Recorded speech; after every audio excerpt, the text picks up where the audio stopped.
Oh, sorry about that. Hey, who knows how long I've been talking? All right. So, hey everyone. Thank you so much for joining us today. Welcome to our webinar on the cheat code to driving exceptionally powerful webinars, how to drive engaging webinars. All right, and we're going to give away our own like secret formula here. I guess like if you have joined us before, then you know some of this. You have seen us doing some of this. So I'll share some of those with you as well.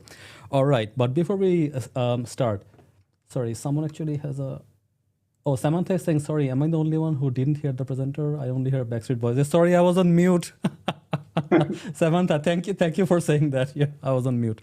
All right. So yeah, so the first question for everyone here. What is your biggest challenge with webinars, or what are you looking to learn today? If you don't mind like typing on chat. What is your biggest challenge with webinars, or what are you looking to learn today? What's your one question? Keeping participants engaged. Samantha, very good question. Thank you. We'll talk about that today. Importer. Importer, I don't know what's your name, but registrants not actually attending after registration. This is normal. This is very normal, right? We'll talk about that too. So Cass is saying how to promote engagement. That's fantastic. Yes, how to promote is actually a big section of the webinar today, and we'll talk about that.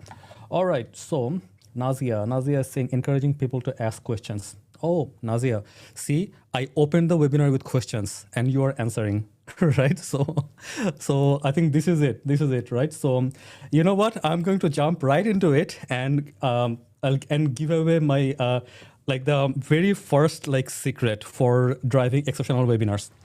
The whole idea, since the question is here, I'll start with the question. Nazia is asking, encouraging people to ask questions. So the secret here is that if you start a webinar with a monologue, with a speaker or the host or a moderator being overpowering in front of the audience and like not warming people up from the very beginning, people actually like don't feel that energy, right? So you have to kind of like warm people up from the very beginning with some questions, with some interaction right from the very beginning as early as you can. When you do that, then people warm up, they feel more comfortable asking questions, and they feel like the presenter and the host, whoever it is, like they're more reasonable people to like to speak to in general, right? Otherwise, like whoever is the host of an event or anything, they hold a position of power at a webinar or at a presentation or at an event. So the presenter, the host actually has to kind of like be calm down and like start talking to the audience as early as they can, asking them questions. So if you start asking questions and engaging the audience from the very beginning, then the room warms up and people feel more comfortable asking questions. So this is more like an icebreaker. So you have to break the ice on a webinar in an in-person event as early as you can. And I'll start with a very quick story. This happened to me in Kansas City. I just came back from Kansas City this week. I was speaking at a conference, room full of people, 150 people in front of me, and then I was probably the keynote, the last keynote. So I at the beginning I was on the stage. I was talking to people, and then I didn't see much engagement at the beginning. So I came down from the podium, started walking among the people, right? So when I started walking among the people, with everyone, people felt much more comfortable asking questions, and that's how I started to like warm up like a cold room otherwise. And I was the last session. People were tired from 2.5 days of events, so imagine like how low the energy was at that point. But then so I came down from the podium, I started walking among the crowd, and then I cracked a few jokes, right? And the room cracked up, they started laughing, right? So when I was able to do that, like walk down and come among the crowds, and then also I cracked a few jokes, then people actually like opened up and they were actually like more engaged for the rest of the session.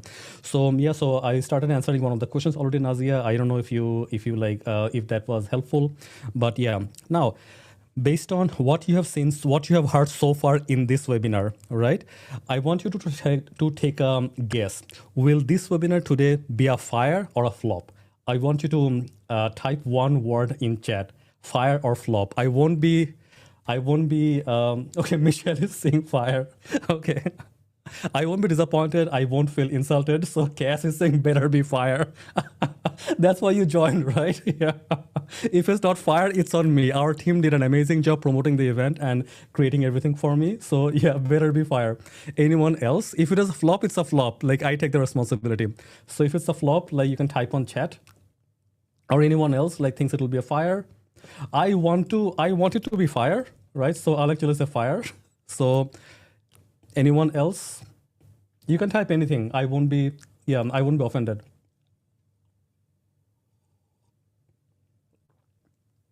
Michelle too is also saying fire. Okay, that's great. Let's see if we can make it a fire and not really a flop. All right. Oh, Jeff actually gave us an emoji. There you go. Naomi is giving emojis. Wow, wonderful. Thank you so much for that. Thank you for your trust in me. All right. Okay, so let's start. Let's get started. So, what we will talk about today is number one, why webinars fail. What are some of the key things that we do wrong in webinars often? And we have done this many, many times. I think this is probably my 100th or more webinar that I'm speaking at right now. So we hold events every single month. So after so many webinars, like so many events, like what have we learned? So that's what we are actually giving away today. So we'll talk about some of the key ingredients on like why webinars fail and how we can avoid them. Then we'll talk about a bit of the opening of the webinar and the structure. I actually gave you some of the opening right at the very beginning. So the opening and the structure, we'll talk about that. And then we'll talk about how to automate some campaigns. And like our company is Member Lounge, and we actually like automatically promote all of our events through our platform Member Lounge. So I'll like show you how we actually like automate a lot of the promotion for our events altogether. All right. And with that, we'll launch a quick poll as well. So we get to learn a bit more about you. If you don't mind taking 1 minute to take the poll. Rafael, if you don't mind launching the poll, okay, it's there on the screen. If you don't mind taking 1 minute.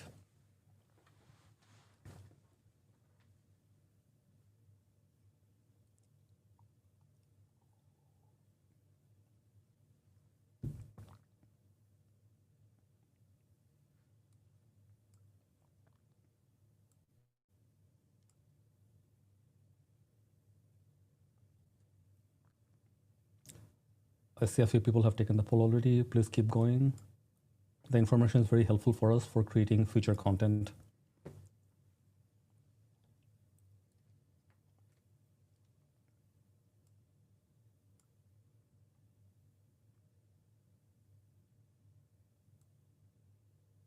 Okay, I think we got all the polls. So Rafael, you can close the poll. Okay. Now, who is a first time attendee of our webinars and who has been here before? If you are a repeat, can you please type repeat on chat? If you are a repeat attendee of our webinar, if this is your second or third webinar, just type repeat. Cass is saying repeat. Jeff is saying repeat. Michelle is saying repeat. Okay, wonderful. Can one of you please come on mic and tell us who we are? What do you know about Member Lounge? What do we do? Maybe very quickly in one sentence, or you can type on chat as well. I would love for you to come on mic, but if you want to type on chat, that's fine too. So for the repeat attendees, what do you know about Member Lounge? Who are we?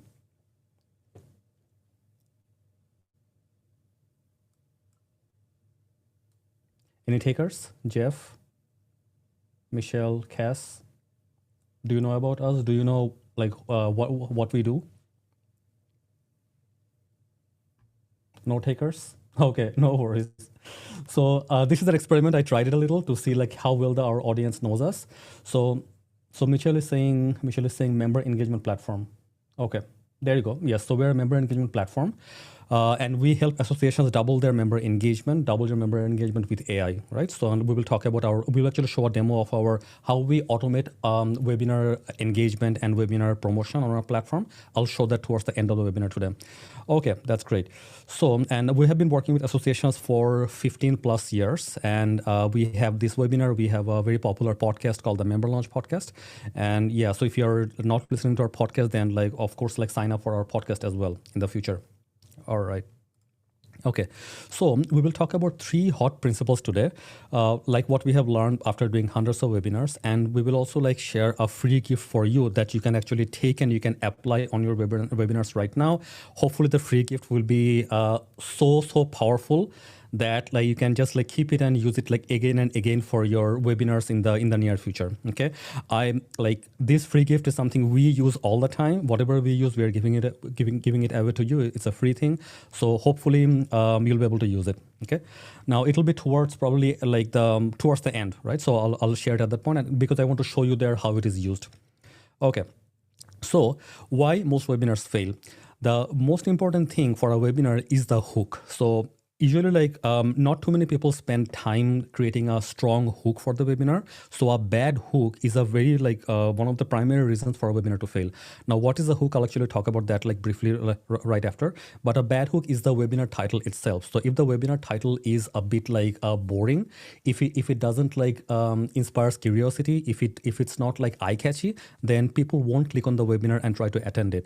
So when you signed up for this webinar, you saw the title. It said most webinars flop. Ours are on fire. Here's the cheat code, right? So that with most webinars flop, ours is on fire. So this is a very catchy hook. And we had to do multiple iterations to get to that hook as well. But if you're working on a 1 hour or a 90-minute webinar, and if you don't spend enough time on creating the webinar title, then I think it's a huge opportunity lost. So if you're spending so much time, so I think to prepare for a 1 hour webinar, the presenter will typically use say 2 to 3 hours to prepare. For me, I think it took me 3 hours to prepare the slides for this webinar, from everything that we know, collecting all the data and everything, right? So if you're spending 3 hours preparing for a webinar, then giving 20 to 30 minutes on a very strong hook is probably completely justified, because if the hook is not catchy enough, if people don't click on the webinar, if they don't sign up, the entire content would be a waste, because people didn't even sign up. Then what do you do, right? So that's why working on the hook is very important. I'll go into hook in much more in detail in the next slides, so I'll skip it for now.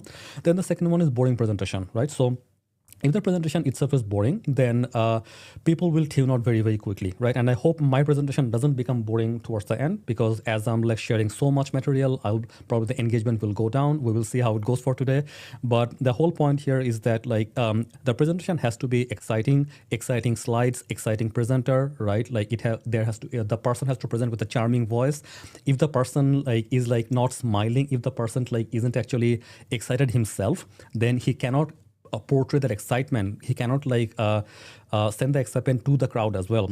So another event that I went to recently, there was a lawyer who was speaking. The lawyer was very knowledgeable. The lawyer is so knowledgeable. But then what ended up happening is that she put the slides on the at the event, and then after that she was just standing on the podium, not even much hand gesture, and she was just talking point after point, not even smiling, the vocal intonation, was a little monotonous overall, right? So if the presenter himself or herself is not excited, then we cannot actually portray the excitement to the audience as well. So the presentation itself has to be exciting, and the presenter has to be excited as well on the content. I think that's where we actually get a warm room. We can drive a lot of engagement.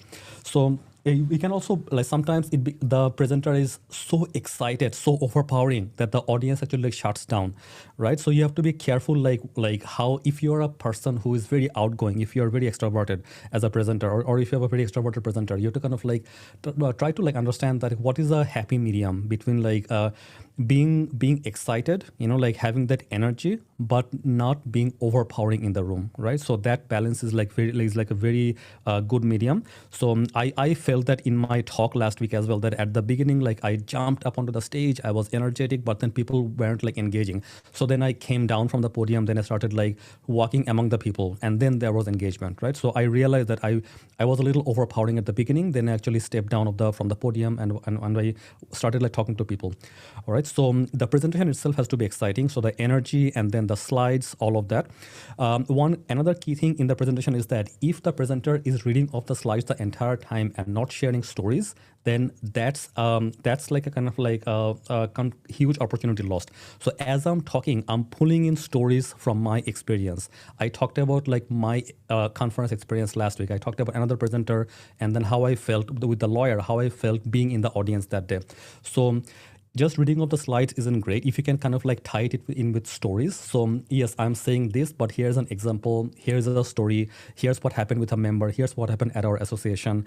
If you tell stories, then the presentation actually becomes more lively, more engaging overall.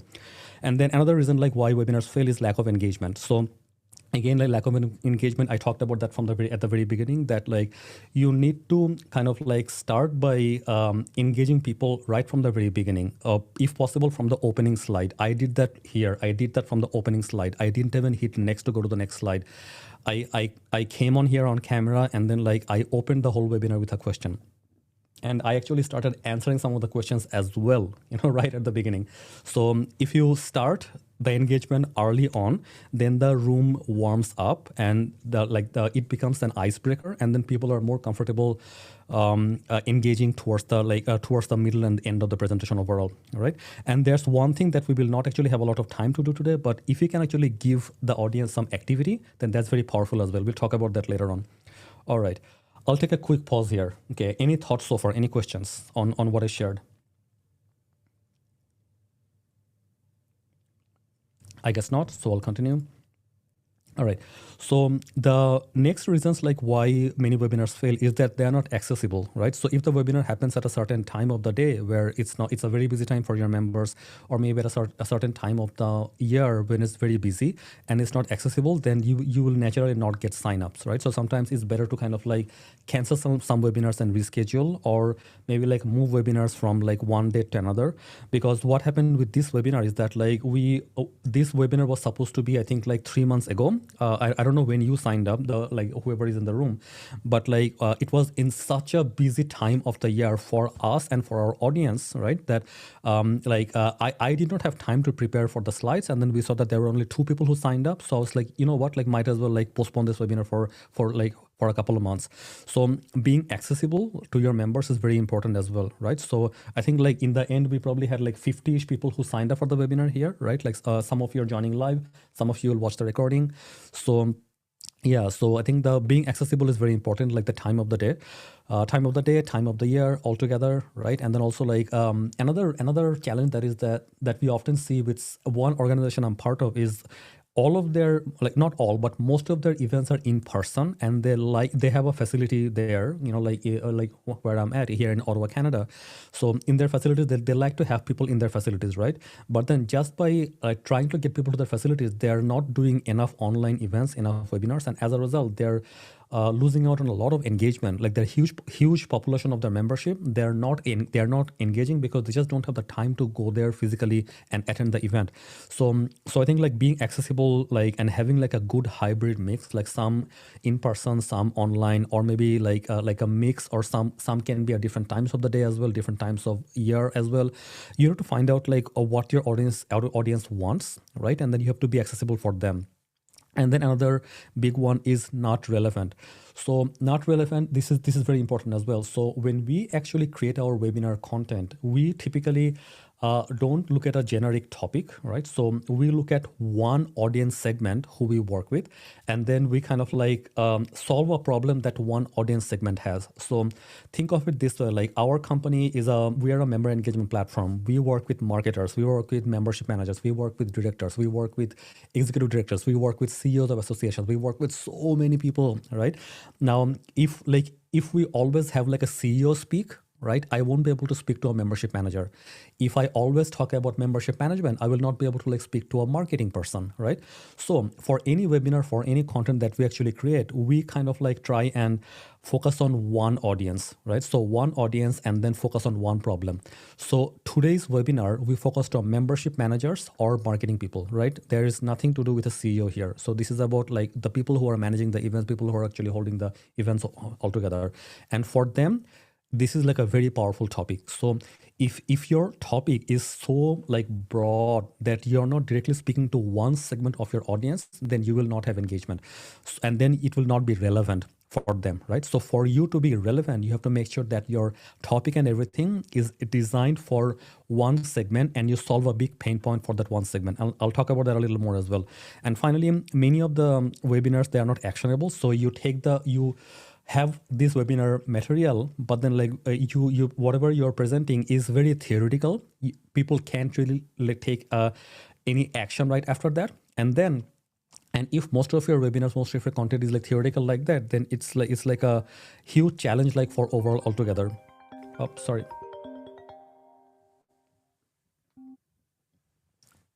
about that. Yeah. So if it is, I need to put my phone on silent. What am I doing? That is a mistake, rookie mistake. We always have our phone on silent, but I don't know how I forgot this time. Do not do that. Do not leave your phone on, right, when you're presenting a webinar. Okay, so what I was talking about is not actionable. So again, like oftentimes the theories that you mentioned, like in a webinar or at an event, they're so high level, so broad that people can't actually take it and like take action immediately. And then like as a result, if people know that your webinars are not actionable, then people won't join the repeat webinars altogether, right? So many of the like attendees here today, they said they are repeat. So I think like if you came back because you knew that like you get value from our webinars, right? That's why your webinars have to be actionable as well. Okay. Now, um, to kind of like sum it all up together, like what have we been talking about so far? The most important thing you have to do is like identify which segment you're talking about, like who is the segment like you have like for this audience right now, right? So make sure you clearly define that, okay, I'm speaking to maybe students for this webinar, or maybe I'm speaking to early career professionals, or maybe late career professionals, or maybe another segment of our membership. Clearly define, write it down who this is for, and then what pain point do they have? You know, like why would they want to join this webinar? Why would they want to join this session? So clearly define the pain points. So we had our pain points that like people don't sign up, people are not engaged. So some of the questions that I actually got like on chat, we knew about them, you know, and then we designed the webinar to kind of like address that altogether. So know what are some pain points, and then based on the pain points, you actually create your webinar topic, webinar title, and we'll talk about that more as well. Now, once you actually know your segment, you know your pain point, you have to have like a very good promo campaign, right?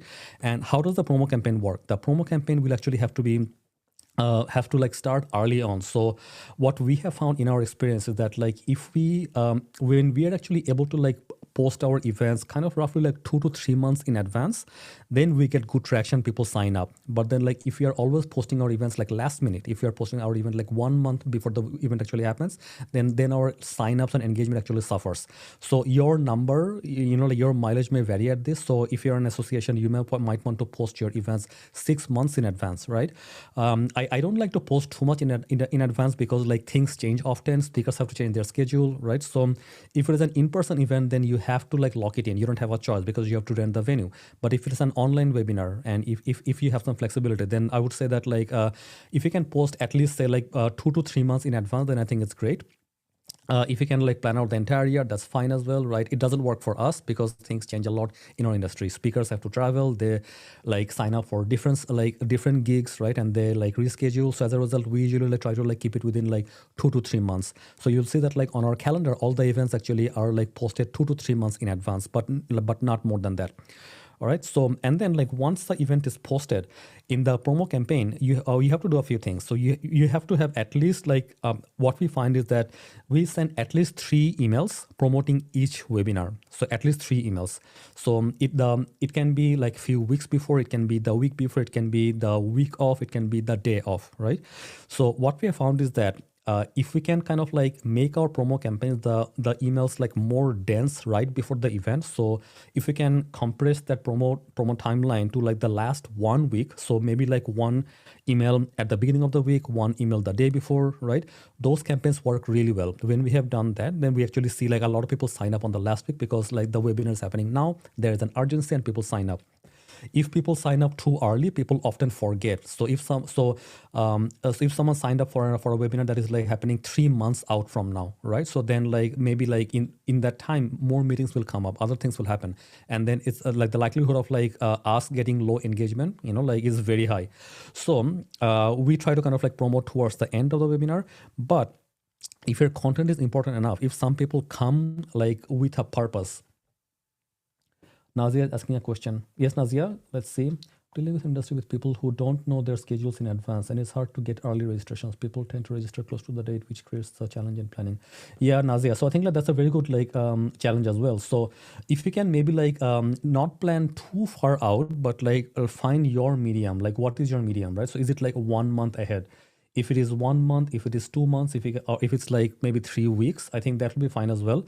Another thing that we have done is that like we always hold our webinars typically on a Thursday afternoon. So Thursday afternoons are like a good day for us in general. Today we're holding it on a Wednesday because Thursday is like Thanksgiving. So it's a holiday. We couldn't do it on a Thursday. So that's why it's the Thanksgiving in the US. So that's why I'm in Canada here. We are working tomorrow. But yeah, so if you can kind of like stick to a schedule. So for example, if you see that like your audience is mostly free on say Friday afternoons, for example, or your audience is mostly free Thursday afternoons, if you can find that sweet spot for you, and if you can hold the events like on those days, then even with like some like advanced planning, you will see that like you'll actually get slightly higher traction. For us, the time we found was Thursday afternoons, because it's end of the day, people are winding down, but it's not Friday yet where people are tuned out, they're looking for the holidays, or like for the weekend. So Thursday afternoon was like a great like medium for us. We tried multiple days, and then Thursday afternoon actually worked out the best for us, and for us as well, for to manage our energy. So I think like Nazia, it's a matter of finding your balance. So what day is a good day for you and for your members? What time of the day is a good day, and how early should you actually like promote the event? Now, another thing as well, so if you're kind of like in an industry where your members are very busy and they cannot like predict their schedule early on, then I think like in that case, it's still good to kind of like have your events up say 1 to 2 months in advance, because if someone truly like wants to attend an event, they might want to kind of like come back and like ask for the recording, right? This happened to me. There was an event, like someone invited me. I was like, hey, you know what, I cannot make it because I have this something else booked up. Can I get the recording? They will say, yeah. They said, yes, for sure, I'll actually send the recording to you. So what I found is that like the attendees who actually come with a purpose, they're the most engaged, right? So if you don't come with a purpose, like for example, Nazia, you came here and then you actually are asking me very valid questions. These are questions that other people have as well, right? So as a result, you are getting value from this. So if you post the webinars a little early on, I think it's still fine. Even if people like don't like attend live, if they can get the recording, that's fine as well, right? But many people will actually join live still. So you have to find that balance overall. All right. Okay. So we talked about the promo campaign, and then the delivery, right? So delivery, I talked about like earlier as well, that like when you're delivering the webinar, delivering the presentation, you have to make sure that you're lively, like the energy that the presenter has in the room, will actually resonate with the audience. So if the presenter is like boring, monotone, there is no energy, I am speaking like this, like who has the energy to go through this? No one, right? So yeah, so making the actual event exciting, high energy, actually is exciting for the audience as well. All right. Another thing that is important is the show and tell, right? So the design of the slides, and I'm using like a pretty good microphone here, right? So the video quality is decent, the microphone is decent. If the microphone sounded like this, right? If I'm far away, if the sound is bad, then it won't be easy for the audience to actually like engage with you because the sound is bad. So so the presentation like method, how you're doing it, delivery, all of this is important as well. Good camera, good mic, good lighting, right? Like do your best. Like I am in a studio here because we have a podcast, but not everyone has a studio. So do the best that you can, right? So if your face is dark, have a light in front of you, right? So if you don't have a great mic, if you're using your laptop mic, buy a like decent mic, right? So Nazia is saying, love your lighting, etc. Thank you so much. Yeah, Nazia. So yeah, so like microphones are very cheap nowadays. For $100, you can actually like find like a very decent microphone that will be like really good for Zoom. So overall, the presentation and delivery actually matters as well. So, so the more professional you look in your presentation, right? So like, the better everyone will look. And again, like dressing up is important as well, right? So when I go to so I hate wearing suits and blazers. Oh my God, I avoided wearing suits and blazers for the longest time. But then what I found is that like when I'm going to a conference, right? So everyone else is wearing a blazer, and then I don't want to like talk about this in general, but like I am a colored person, right? I'm a colored person, like I'm brown, and then like I am also an immigrant. I speak with an accent, right? So if I don't present myself well, people will not take me seriously in a room full of like other like highly like influential people, right? So then like no matter how great my work is, no matter how intelligent I am, no matter like the quality of work that we are doing, I have to appear presentable, right? So that's why when I was at the other conference last week, I was actually wearing like a flashy shirt, like wearing a good blazer, a good suit, right? So that like when I'm on the stage, I look presentable. So being presentable on camera, being presentable is very important as well overall. I don't think this is a problem for most people. You're fine, right? But I'm just saying like this was my experience overall. So because I don't like dressing up. I'm a software engineer, I'm a developer, right? So I do not like dressing up. So dressing up was a challenge for me, but now I'm there. So now I dress up whenever I'm on camera, and I'm casual rest of the time. All right. And then I talked about the delivery, and then finally as well, actionable takeaways. I talked about that as well. There has to be some actionable takeaways that the audience can apply right after the webinar. It cannot be 1 month, 2 month, 3 month out, So of course you will talk about theories that you will apply maybe like for the next 6 months, for the next like 1 year, but pair that with some actionable takeaways that people can do right now, right? Because a lot of the things that I'm talking about right now, some of these you can do immediately. Some of this you have to maybe like invest some time and effort on overall, right? But like the free gift that I'll actually give you, you can take it and you can apply right now, like now. You could take the gift and then you can go to your computer, you can apply it right now, right? So you have to give people some actionable takeaways. That way you drive engagement, and then you can actually like, you can keep people engaged for future webinars as well. And we often forget that like this webinar is not the end of the world. If one webinar flops, you still have the next one, right? So if you think that the energy was low in one webinar, find out what went wrong, like fix it on the next webinar, right? So we try to play music, like the opening, like music, the Backstreet Boys, like music, like in another webinar, and then something screwed up on our sound system and the music wasn't playing. So we were thinking, what do we need to fix? And then we worked on it last time, and this time it worked, right? So so I think like when you actually like learn from each webinar and make the next one better, right? Then like over time, you'll actually like be really, really presentable. It will be very powerful overall. All right. So my next topic. So in your delivery, I think I talked about this already, hook plus presentation. Let me go through this a little. The webinar title. So when you're creating like a webinar title, here are some like options that I actually had here, right? So when we're creating this webinar, so you'll see that the first one here is like the first webinar title, that was the best in the end. The first one says most webinars flop, ours catch fire. Here's the cheat code. This we found to be the best. The second one was personalize your webinar for better engagement. The third one was improve your webinar with content calendar. Right? Okay, now there is a reason, there's a formula to why the first one like was our top choice, right? So can anyone take a guess why? Can you think of like why this was our top choice? Anyone wants to raise their hand and come on camera or mic, or you can type on chat as well. What makes the first one our top choice? Rule of 3. Michelle, tell us more. What is the rule of 3? 3 sentences, 3 phrases. You can come on mic. You can unmute yourself if you don't mind, and you can come on the microphone. Sure. Yeah. It's people love series. And so, Series? we have a series of this, we have 1, then 2, then 3. And the 3 is just the odd number is something that people really love, and it speaks to them. That's right. Yeah. No, yeah, that is a fantastic observation. That is a great observation. By the way, quick shout out. Someone joined from Alberta Dental Association. Like, hi there. Like, ADA is one of our clients. Thank you so much for joining. If you don't mind sharing who it is, then I can address you by name.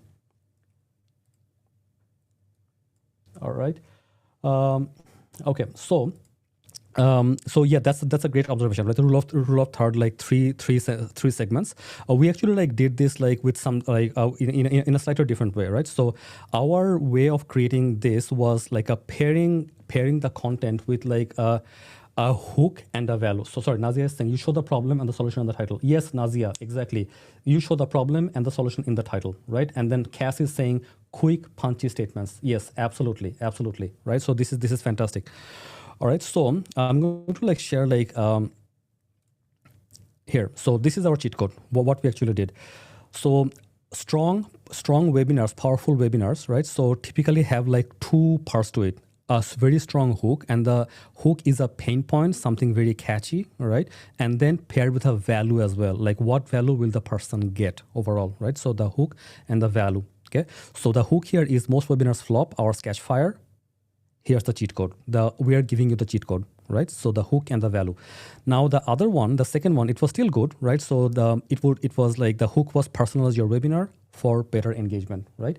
So personalize your webinar is the hook and better engagement is the value, okay? Now why we picked the first one as opposed to the second one is that like the hook for the first one was way catchier than the second one.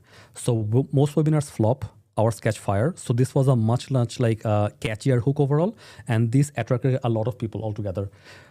The second one, there is a hook, but not like strong enough. The hook wasn't strong enough, right, overall. Okay, and the last one, it's bad because it actually has the value, but no catchy hook. Improve your webinar with content calendar.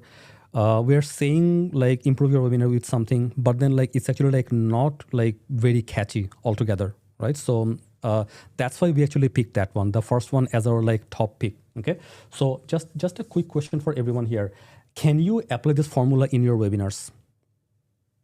You can type on, you can say hook on chat if you think you can apply this hook. Can you apply this on your upcoming webinars?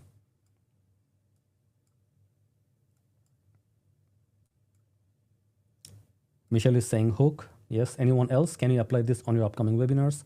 This hook and value. Nazia, Jeff. Okay, fantastic. Okay. I'm still curious who is joining from Alberta Dental, if you don't mind changing your name on Zoom or letting us know, because I have a shout out coming for you later on, right? So yeah, it'll be good to know who it is that is joining from Alberta Dental.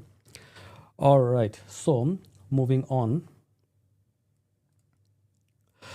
So our like engagement formula number one, I gave it away at the very beginning, right? I actually told you like, but I'm going to repeat it one more time because some people joined a little later. So you have to have like a very strong punchy opening for your webinar, right? So what I did in our opening in this time for this webinar is that like I asked people like a funny question. I asked everyone, will this webinar be a fire or a flop? Right? So that was my catchy opening this time. Like I am deliberately asking people, will this be a fire or a flop, right? So you have to kind of like have like some fun, like some excitement right at the very beginning. If you don't have that excitement, that fun, then you will not be able to like catch the audience at the very beginning. So I'll give you another example of what I did. So last like week, the event I was like speaking at, I actually found that there was, so the room was quiet at the very beginning, right? And then like as I was like talking to them and I saw that the room wasn't like super engaged, the joke that I made is that like, hey, by the way, if you're hearing me for the very first time, if you didn't come to any of my webinars or podcasts before, then you may be wondering, where is this exotic accent coming from, right? Then I told them I was made in Bangladesh, right? When I said I was made in Bangladesh, the room cracked up, the room started laughing. Right. So yeah. So what I did there in front of the audience is that like I kind of like leaned into like something that is like very unique, very very different, that is very personal as well, right? And then I kept building on that like made in Bangladesh joke that like maybe you hate your made in Bangladesh clothing, right? If you do that, then you'll hate me. But if you love your clothing, you'll love me. So I kept on building on that joke, and then the audience just like cracked up like in the room. So you have to kind of like have some like fun right at the very beginning to capture the attention of the audience. So someone asked me a question. So at the web, like, I think someone submitted this question like for this webinar. So like, what question can you ask at the opening other than just sharing where you're joining from, right? So a typical thing we ask on webinars is like, hey, please tell us where you're joining from, and then people would say their city, their state, right? That's it. And like, and that's it. But how can we go beyond that? So what I did today was beyond that. I asked the audience a question, a funny question. Will it be a fire or a flop, right? And then asking them, okay, what is your top challenge? Can you share? What are you looking to learn from this webinar? Can you please share, right? So you can ask all these questions like that. Okay, and then I said like fun plus curiosity, right? So you have to have fun in the webinar as well, right? And when you're trying to like get engagement from the audience, so like imagine if I ask people that like, okay, how many of you think you can apply some of these ideas like to your webinars, right? It's an open-ended question. I didn't give you a prompt to type something, but I told you if you think this will help you, type hook. I made it easy for you. I didn't like, you didn't actually have to think what to write. You don't have to like type 5, 6, 7 words. I give you a shortcut. If you think you can apply this idea in your webinar, type hook, right? And I typed hook myself as well to kick this off, right? So you can do that as well. If some people, if you have like, if you have ideas like that where you want to kind of like engage the audience, you can prompt people, give them the prompt, make it easy for them to engage overall. All right. So yeah, so there's that. So fun, curiosity, and then like audience participation. Okay. Now, Formula 2. Um, Again, like this is very important, and like I don't think we need that for this webinar, because this webinar I think people are already engaged, you're already talking to me. But like number one, you have to have a staged dialogue. So what is a stage dialogue, right? So typically most of our webinars actually have or our podcast actually have like a guest and a host. There are two people having a dialogue, right? And then also sometimes there may be like a webinar with a speaker and a host. So if the audience is quiet, someone needs to jump in and engage, right? So you may not have known that like we have some of our team members in the room here right now, right? So if the audience is quiet, if no one is typing, right, they are typing on chat. So one of my team members is active on chat. So if I'm not typing, if the audience is not typing, then one of my team members is typing as well. So that is also an icebreaker. It's a staged dialogue, right? So sometimes the room is quiet. They need that first person to start talking, then the first person to break the ice, and others will kind of like follow. So that is what I call a staged dialogue. So typically it can happen between a speaker and a host, right? So in another webinar that I had before, I was speaking at the webinar. I was a guest speaker on another webinar, and they asked me, okay, so what do you want us to do? Then I told them this, and you can apply this as well. So this is a new audience. This audience hasn't seen me before, right? They don't know who I am. So they may feel uncomfortable like asking me questions, or they may not kind of like be active in the during the webinar. So if I ask a question for the audience, and then if the room is quiet, can one of you in the organizers jump in and ask me a question? Or if something I mentioned in the slide is not clear enough, can you jump in, ask me a question? Just raise your hand and I'll answer the question.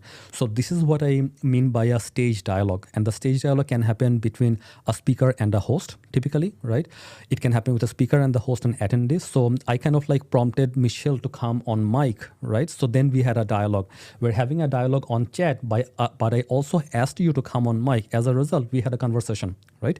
So what you want to do is like have that stage dialogue, right? So sometimes you have to kind of like stage a few things to get the rest of the engagement going. Otherwise, it just doesn't happen. So that's why if you can like do this, have the speaker, the host, and the attendees, everyone engaging, that is very powerful. And the last thing, the highest engagement that we can actually get is with this: the speaker, the host, the attendees all engage in a discussion, plus the audience has an activity to do as well at the same time, right? A quick exercise, a quick activity. We don't have one like planned for this one today. We'll probably like do one towards the end. But the keynote that I gave like last week, the talk was on AI. I actually had like a whole like workshop prepared for them to work on. And the other like talks that they had, like they were slightly, I think they were slightly on the boring end, right? But then like the moment I started the activity, the workshop, people were engaged. They were scanning the QR code. They started doing the exercise right away. They were talking to each other. They were bouncing ideas, right? That's what you want. You want the room to be engaged in an activity. So I think it's more important for an in-person event, because in an in-person event, like you want people to like talk to each other. Here we don't have like much opportunity between the audience to kind of talk to one another. You know, like even if I wanted to, you could not, because there's only one like mic, one speaker here. So it's difficult to do. That's why in this case, you want to use the chat room for activity with like dialogue, you know, like asking people to like ask questions, asking people to comment on things, right? Like come on mic, like let's talk about this. So what we are doing today is like the speaker, host, attendees, and activity. This is what we're trying to do all together today. All right, I'll take a quick pause to take a sip of water, and if you have any questions.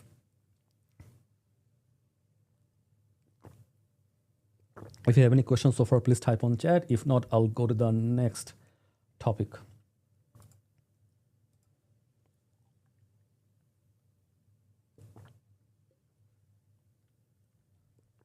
All right, that was some good water. Okay, so at this point, we will take a selfie. All right. So who wants to come on camera and take a selfie with us? It will be posted on social. Anyone? No? No one wants to take a selfie? Who is on camera today? You're not feeling camera friendly? Okay, some people are coming on camera. All right. So from our team, can someone please actually go to the gallery view and take a picture? Rafael, Amanda? Yes. Okay. 1 second. My, 1 second. my screen is in a different view, so I don't want to change, otherwise the recording will be distorted. So you can give us a prompt, say 1, 2, 3, and then we will smile on camera. Actually, I'll switch over to my camera view.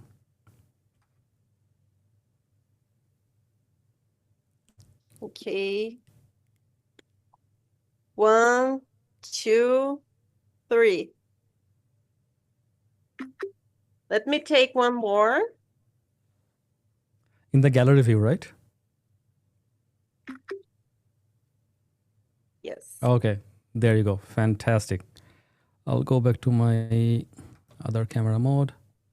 Oh, not this one. I want this one. Okay, great. Amanda, if you don't mind sharing this with me on Slack, then I can post it on our Yes. on our network as well. All right. Okay. Now, the next one I'll talk about is automated campaigns on Member Launch, right? Like how do we automate some of these campaigns using Member Launch? So let me show you a quick demo of like how our events are promoted. So this is a behind the scenes look of like our activity, our events. So let me switch over my screen here. Sorry about that.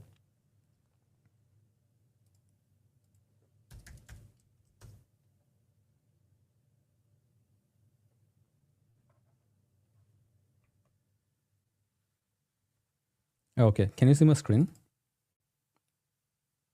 Yes. Okay, good. All right. So what we do on our Member Launch. So again, like if you don't know about Member Launch, if this is your first time seeing the platform, then I'll quickly show you how this works. So Member Launch is more like a private LinkedIn for your social members, and then like with this, what you can do is that you can actually have create like an engaging community for your audience overall. Now, what we do for our events, whenever we post an event, we actually post the event always on Member Launch, right? So you can see that like I come here, all our events are posted here. Actually, you know what? I'm just going to go to our production site. This is the demo site. I'll go to the production site. That way you see the real events that are coming up. I come to our website, I click on member portal. That takes me to our member portal. Okay, and this is the webinar today. This was posted on Member Launch, right? And what we do, we try to make things easy for our team. So we post it on Member Launch, and the same event gets automatically posted on our website. So if you go to our website, you'll see the same webinar showing up here. This is coming directly from our Member Launch. We try to kind of like save people time. We have a connection between websites from our platform. So the moment we post it here, it also goes to our website at the same time, like automatically. We don't have to post it twice, okay? So just by doing that, we save our team a bit of time. But then what happens after? So the moment we post an event on Member Launch, right, we have a way to like make it sticky on top of the timeline so that anyone who's joining the portal, the community, for anything, you know, like if they're coming for resources, if they're coming for discussions, if they're coming for anything else, the first thing they see when they log in is whatever is pinned at the top. Right. So, and if we post on your event, they see it right away. What happens with this is we actually get a lot of like organic engagement, right? So not all these people, 47 people who signed up for the webinar actually came from email campaigns. You know, many people just like signed up, or they got a newsletter, and organically this event showed up and they actually signed up, right? Automatically. So this is like a key thing that we do, is that a lot of the engagement that we do is actually organic. We post a content, people engage, you know, like we post an event, people sign up. So a lot of it is actually organic like that. And another thing that we do is that like there is a bit of a marketing automation happening on our platform, right? So how many of you have seen a demo of Member Launch before? Like if you can type on chat yes. If you have seen Member Launch before, you can type yes on chat. Michelle Porter is saying yes. Okay. Anyone else? Anyone else has seen a demo of Member Launch before? No. Okay. I think Michelle Porter is the only one. Okay, that's good. All right. So I'll continue then. So what happens is that like the moment we actually post the event here, the event a number of things happen. They're showing up at the top of the timeline. So anyone logging in will actually see it at the top of the timeline, right? So that is one thing that is happening. Number two, just by posting this event here, the member launch platform automatically creates a number of email campaigns. It creates like one email campaign just for this one event. It embeds this email on our weekly digest. Our platform automatically sends out a weekly digest email for everyone. So with all the activity that is actually happening. So I post like videos and content on our network every single week. So when we actually like post the content, then like our platform sends out an automatic newsletter. And just by posting the event here, the platform will automatically send out that like email, like that event in the email newsletter, and people will actually like sign up for the event. So this is what happens. And if I come here, registration is closed right now, but like maybe I can show you something else. Wait, so try a feature event. Yeah, I'll try a feature event.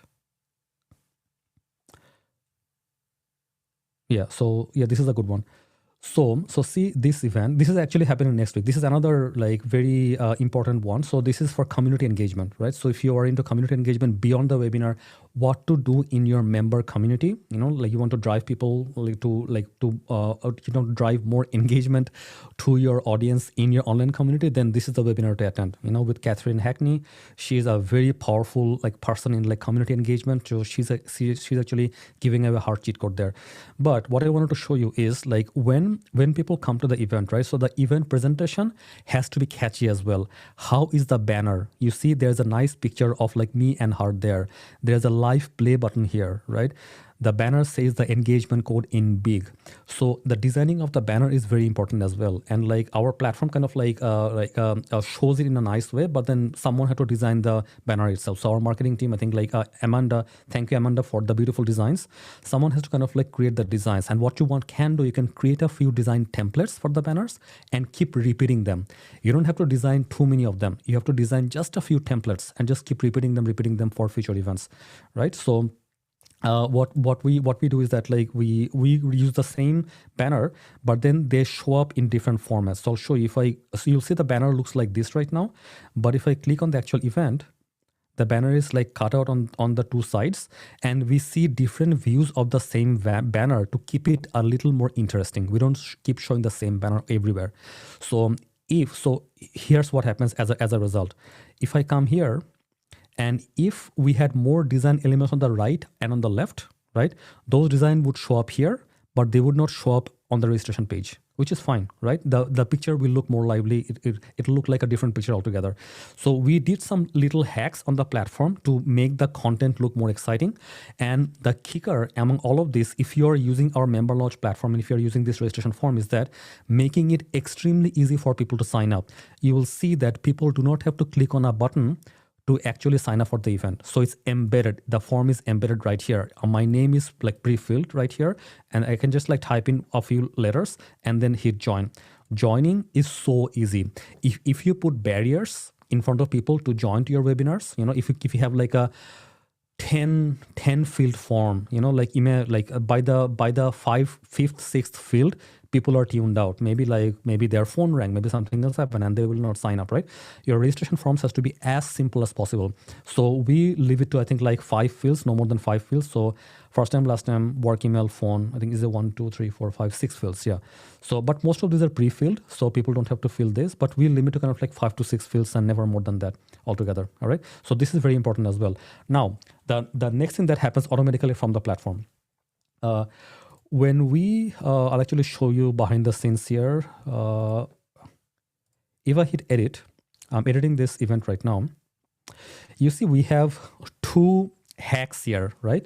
So we have automated reminder emails that actually get sent out, and we have some options. We are send reminder emails 1 day before, 3 days before, 1 week before. So whoever has signed up for the webinar, they can get reminder emails 1 week before, 3 days before, 1 day before. You can set all of this up. That way, if you signed up, you'll get a reminder email. That way, if someone signed up, like they actually remember to join and it's not forgotten altogether. And don't leave it to the Zoom automated reminder emails. The Zoom emails they don't look great. They're so bad that like I don't like them personally myself. They're not exciting, right? So use a good tool like what we do, right? So our emails are very like fancy. They look great. They look exciting. the emails themselves look like the member launch platform itself overall. And on top of that, we have an SMS reminder, right? So if you tick this and if you entered your cell phone number onto this platform, this will actually send out an SMS reminder as well. I don't know how many of you got an SMS reminder. Can you type SMS on chat if anyone got an SMS reminder from this event? Okay, Amanda got one. Yeah, that's right. Anyone else? Did anyone get an SMS reminder from this event? Samantha did. Oh my God, that's amazing, Samantha. That's good. Yeah. Yeah, if you put in your work email, then you'll not get it. But if you put in your cell phone number, then you'll actually get the SMS email, right? Nazia, did you get an SMS email from this? Or it went to your work phone number?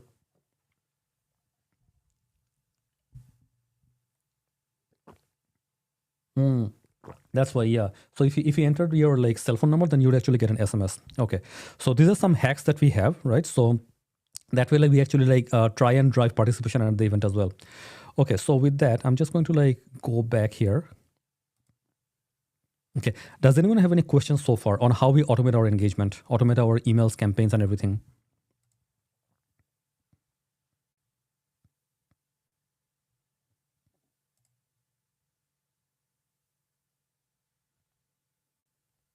Any question, anyone, on how we automate our engagement?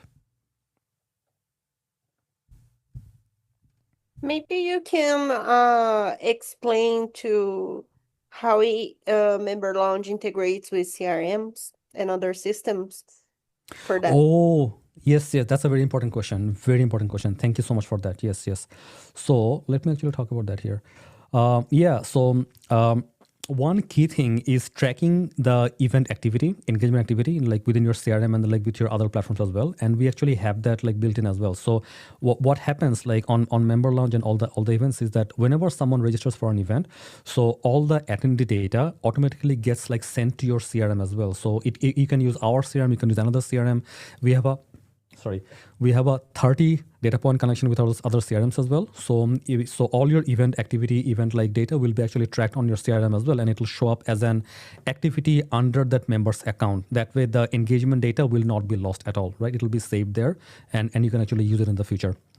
Okay, so yeah. So, and we have a 30 data point connection with other CRMs. So we can connect with any other CRM with yours.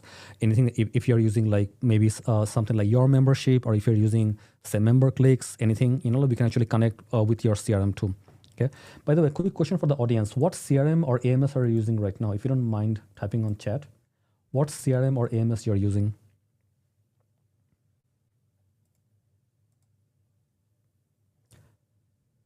Oh, we have your membership, Amanda, HubSpot. Okay, that's good.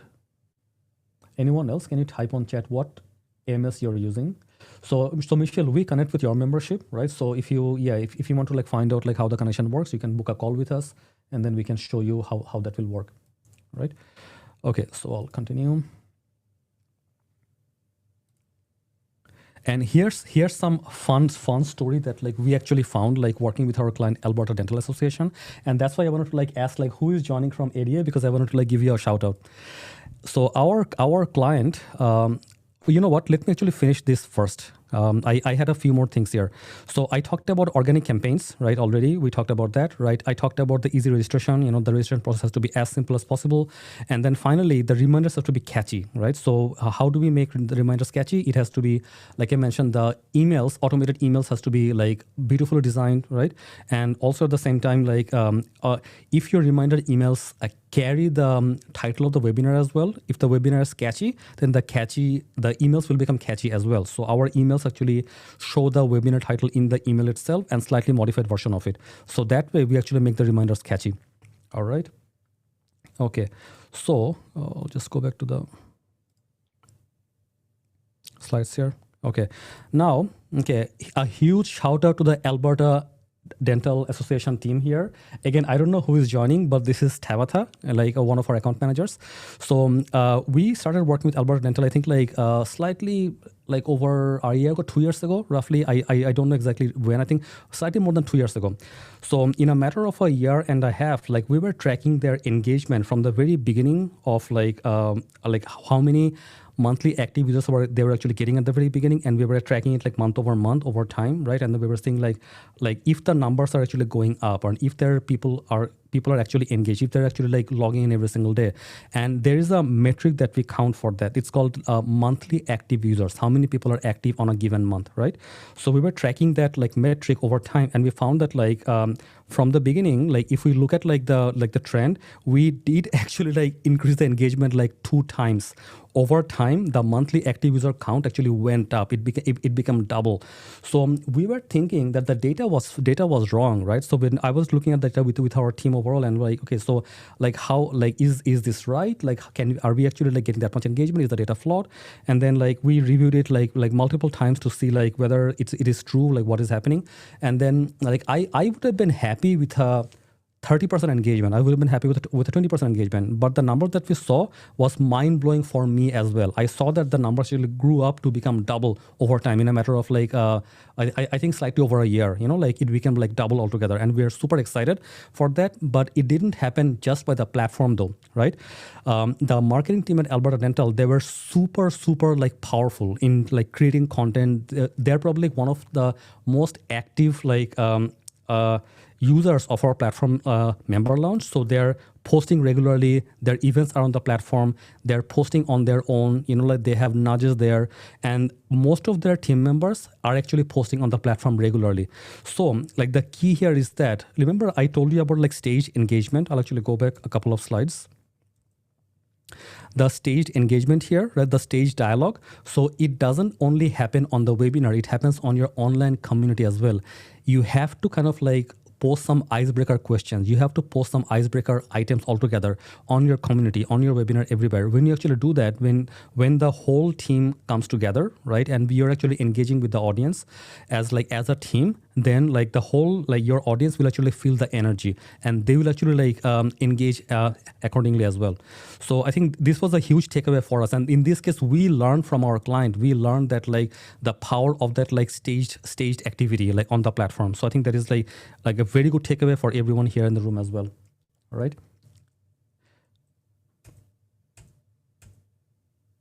Okay, so the bonus item that I have for you for today, before we do some breakout sessions, you can actually attract potential members with your webinars as well, right? And how do we do that? I'll actually like show you on Member Lounge.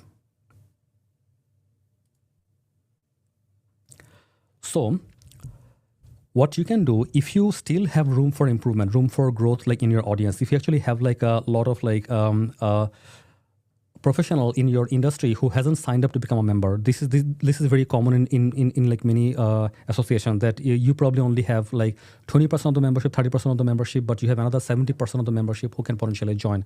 So if you actually have like a room for growth like that, and most associations have room for growth, what you can do on our platform is that with a click of a button, you can turn an event into a free webinar for your audience, right? So this webinar can be like for your members, but you can just like come here, you can edit and change the permission here. There's a permission field, if I get it right. Below the picture. Below the picture? Permission groups. Oh, permission groups. Yeah, that's right. Yeah. So right here. So here, if you make it a free event, right? If you make it like a free event for everyone, like to join, then you'll be able to like promote this like webinar to your potential members as well, to your prospective members. So what we do is that, and so what we recommend you to do is, when you actually have these webinars for your members, every now and then open up some of the webinars for your prospective members as well, and promote them everywhere. Promote them on social media. Say it's a free event for like all pharmacists. Say it's a free event for all nurses, whoever your audience is, right? Open it up for everyone and attract prospective members using your own webinars. This is mind-blowing. This is so powerful. Many of our clients are actually who are using MemberLaunch, they're actually using it to drive more membership signups altogether. So what happens is that like when they sign up the free member like on Member Launch, we have a way to automatically get them a free account on the platform, right? So they get a free account, but they don't see everything. But we keep teasing them with teaser content. They get teaser content after signing up for the event, but they don't see everything until they sign up to become a member. So this tactic was so powerful for so many associations to kind of like drive more membership signups. So again, your webinar is a huge utility for you to attract new members as well. So use it like that. All right. So with that, we are towards the end and my voice is breaking.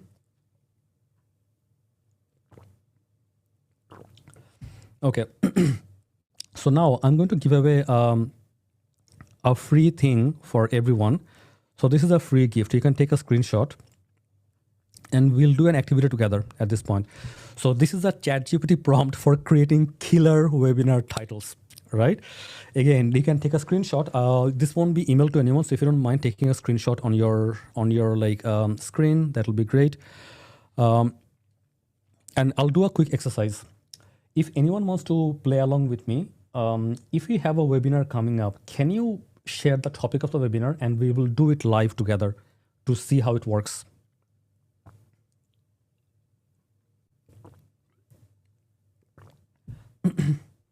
Cass, Jeff, Michelle, Nazia, Samantha, anyone. If you have a webinar coming up, you can type on chat and we can work on it together. Or we'll take one of ours.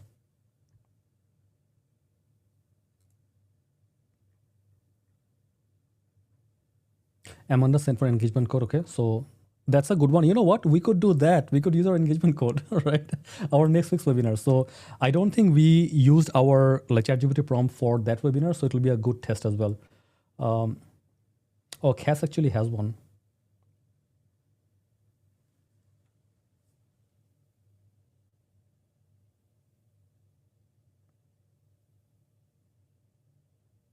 Okay, this is good, right? So for doesn't get more boring, Cass. Right. Cass, I think it'll take me a little more time to like break down your one, but I'll take the one from Nazia for now, right? So because we don't have much time for the webinar, so it'll be short. So that's why I'll take Nazia's for now. Nazia, thank you so much for volunteering the webinar here. So I'm just going to like try it out on my ChatGPT. Give me 1 second. I'll pull up our ChatGPT. Amanda, in the meantime, if you don't mind sharing the screenshot with me from the Zoom headshot. Oh, it's here. I see it. Okay, I'm going to post it here as well. So let me open my ChatGPT. Where did it open? Okay, my ChatGPT has so much in there.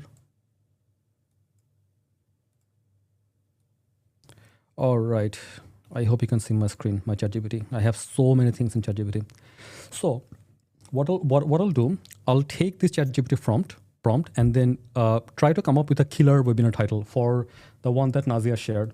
I'm taking Nazia's one because it's a shorter one and it's easier for us to work with for now, right? Given the limited time.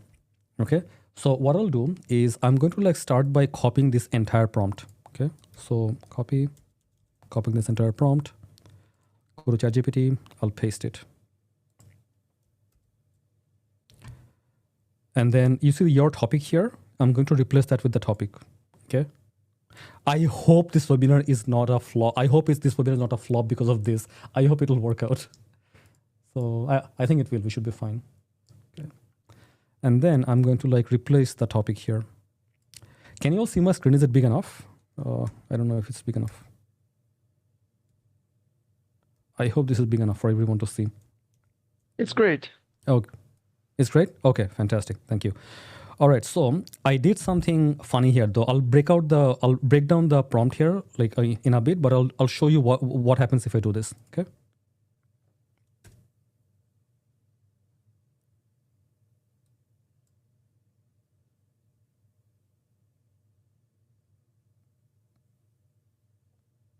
Nazia, if you don't mind coming on mic and you be the judge. Are these punchy? Are these powerful for you? Or which one would you pick out of these?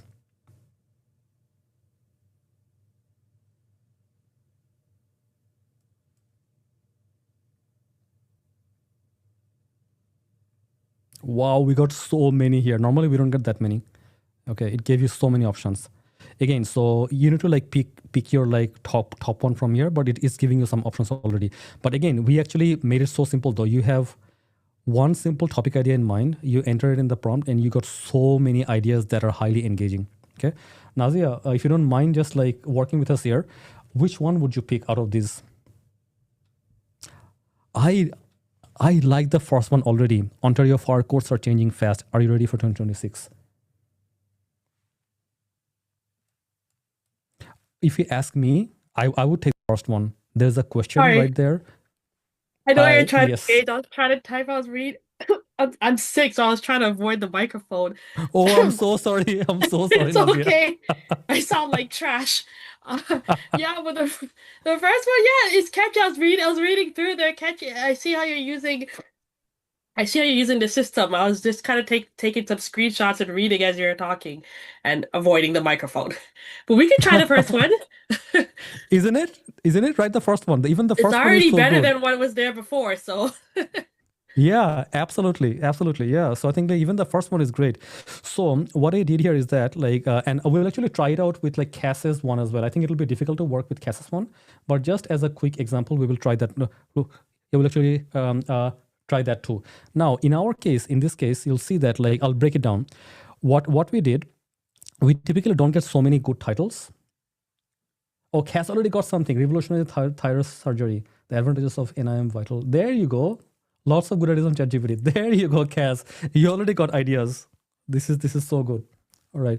Did you use our prompt though? Were you able to use our prompt? Cass? No? Okay. I'm going to like paste this on chat here so you can apply it right away. Okay, so try this. You'll actually get something exciting as well right away. Okay. Okay, so now I'm going to like break down the prompt here. What did I do? So in the prompt here, I said, okay, I'll make it slightly bigger. You are a world-class copywriter. Your job is to turn this topic into irresistible webinar titles. And then I gave it the topic. And then I said, research 30 title options that spark curiosity, create tension, and tease a secret, right? Keep each title short and punchy. Use strong hook paired with tremendous value. Again, our formula before, hook and value. Build urgency and then rate them on a scale of 1 to 10 for engagement. I am telling it to rate them on a scale of 1 to 10. And then show me only titles that rated higher than 9 out of 10. You see what I did here?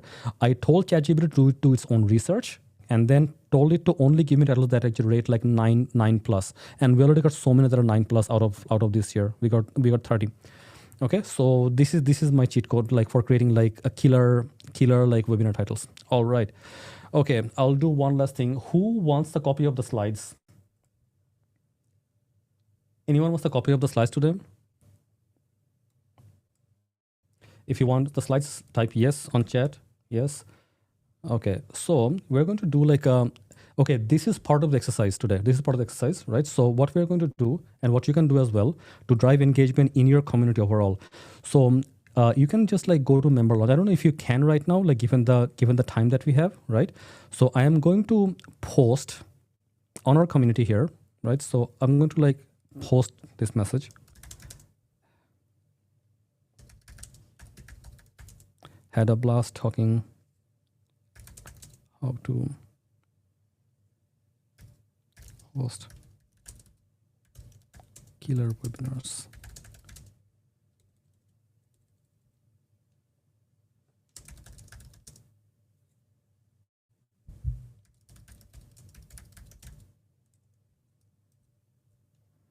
Right, and I'm going to like upload that one picture.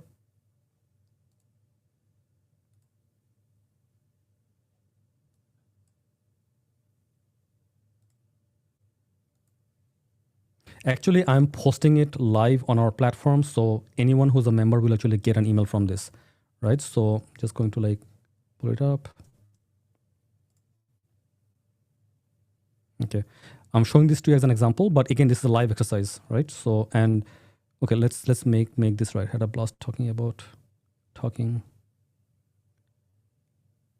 how to host killer webinars with this wonderful audience. All right, so I have one picture here. I'll publish.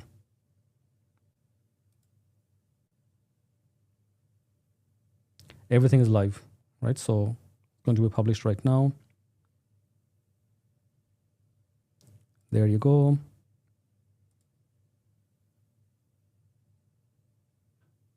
Our post is live, right? So I want you to do this. Go to our website, memberlaunch.app, go to member portal, just click on this. You'll be able to like log in.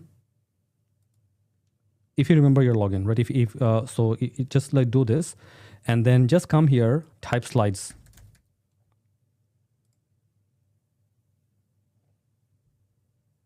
This is right at the top. So let's see if we can do that. So you go to our website here, click on member portal. Actually, you can go to the link directly. I'll just give you the link.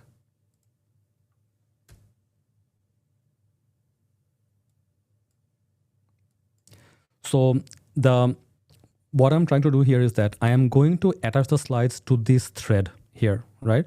So if you're following this thread, if you're following this particular topic, if you comment here, you'll be following automatically and you'll get the slides right away. So let's see if you can do that, if it's possible for you.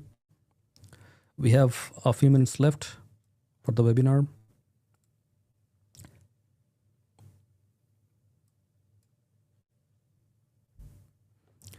Again, what we are doing here is we are gamifying the whole experience of getting the slides, right? So this is so this is all like gamification.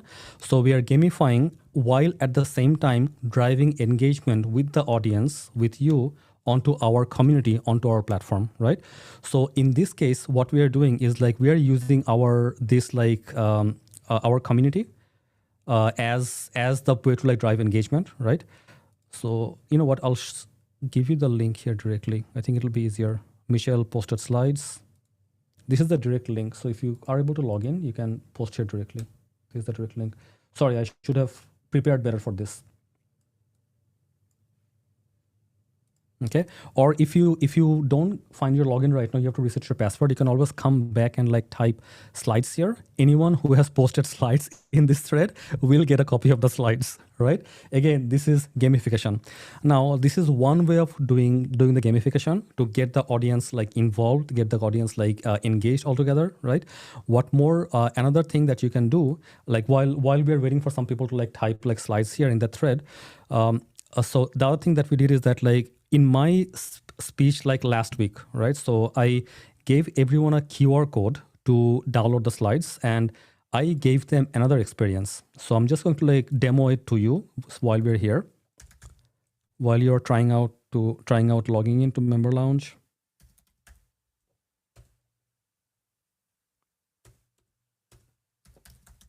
Amanda, what was the link? Was it AI search? No, it's not coming in my history. Hey, sorry, what link? The QR code from the NOAA conference for the AI chat. Oh, you know what? I can go to our website. Yeah, I don't have to do that. That's fine. I can go to our website. Is search dash mellow, but I can't get you. Okay, there you go. I think this will work. No, that's not it, but it's fine. It's fine. Oh, no sorry. It's the opposite. No worries, It's yeah. mellow dash search. Mellow dash search. So I was giving an AI talk at that conference, and then I wanted to like show some examples of like what can be done with AI. And we actually did this, right? So we give people a QR code, and we told people to get the slides from our AI, right? So this was an exercise, this was an activity that I gave them towards the end of the presentation. So then they scan the QR code. I'll make it bigger. They scan the QR code, and then they got to this chat, and I told them, just follow along the prompts with the AI, find out how you can actually get the slides for the presentation, right?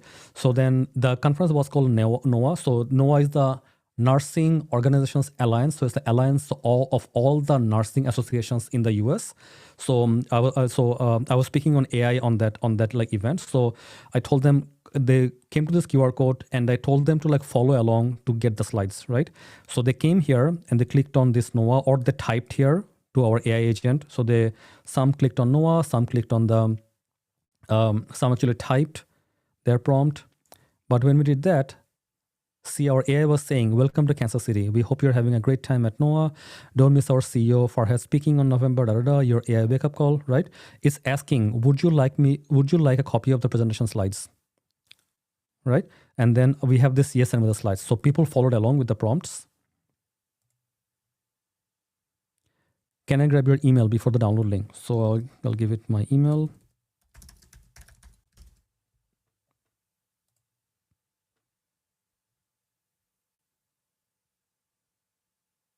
And it gave me the download links, right?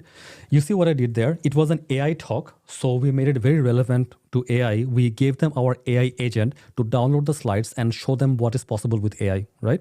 So the experience was so smooth, like so enjoyable, like people had fun doing this, right? And then like I was asking people like, how did you feel after doing this exercise, downloading the slides from the AI?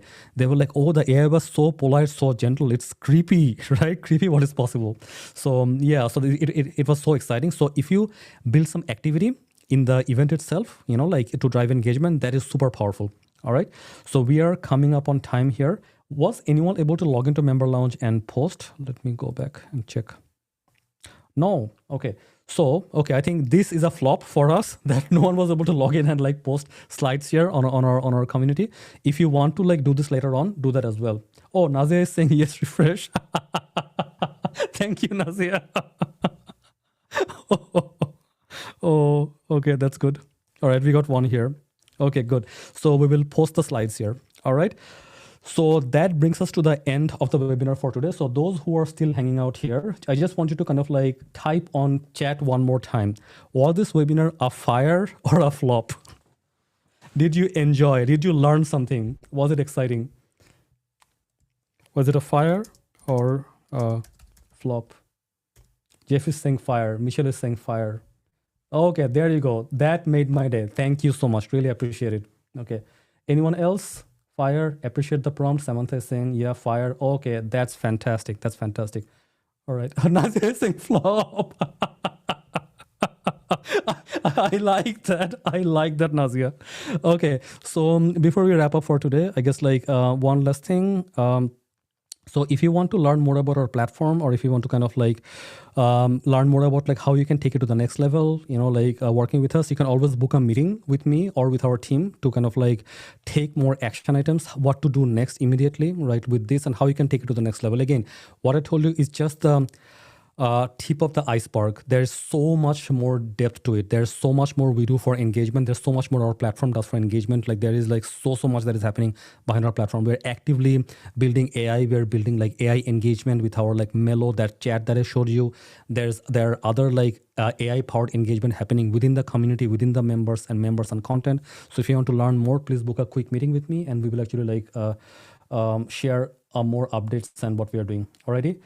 With that, we will wrap up. So please save that link to book a meeting, or you can book a meeting right now. If anyone is booking a meeting, just like type meeting on chat and we will make sure to follow up with you. Just type meeting here and we will follow up with you. I think, Nazia, we're already speaking to your team, so no need to book anything. I think there's something scheduled. I don't know when, but there's something scheduled with your team already, Nazia. So yeah, we'll already talk. And the mysterious attendee for Alberta Dental, thank you so much for joining us and for your support all the way. We really appreciate all the hard work that you're putting in on your member lounge, on your member community. Okay. All right. Thank you, everyone. We will wrap up for today, and we will see you on the next webinar. Bye for now.